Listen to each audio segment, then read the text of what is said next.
ইনশাআল্লাহ। এই যে আমার হাতে একটা বই দেখতে পাচ্ছেন, প্রচলিত ভুল, মোহাম্মদ আব্দুল মালেক সাহেব, ইনি হচ্ছে বর্তমানে বাংলাদেশে বাইতুল মোকাররমের খতিব। আব্দুল মালেক সাহেব বাংলাদেশে এই যে নতুন যে ফেসিবাদ যাওয়ার পরে যিনি বর্তমানে ইমাম বাইতুল মোকাররমের, ওনার নাম হচ্ছে আব্দুল মালেক সাহেব। হানাফি সমাজে যাকে ফকি বলা হয়, অনেক বড় মুফতি উনি হানাফি সমাজে।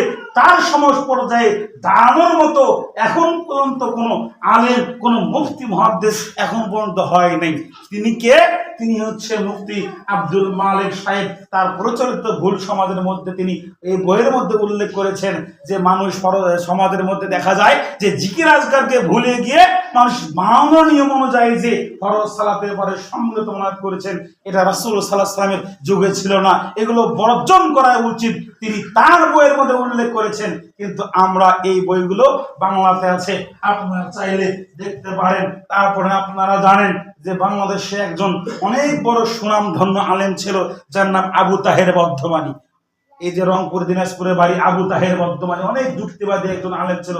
তার বই কোরআনের আয়াত দ্বারা মোনাজাত ও 100 দোয়া, এর মধ্যে 100টা আয়াত রয়েছে মোনাজাতের পক্ষে। কিন্তু আমরা এই বিষয়গুলো আমরা এইগুলো জানার চেষ্টা করি না।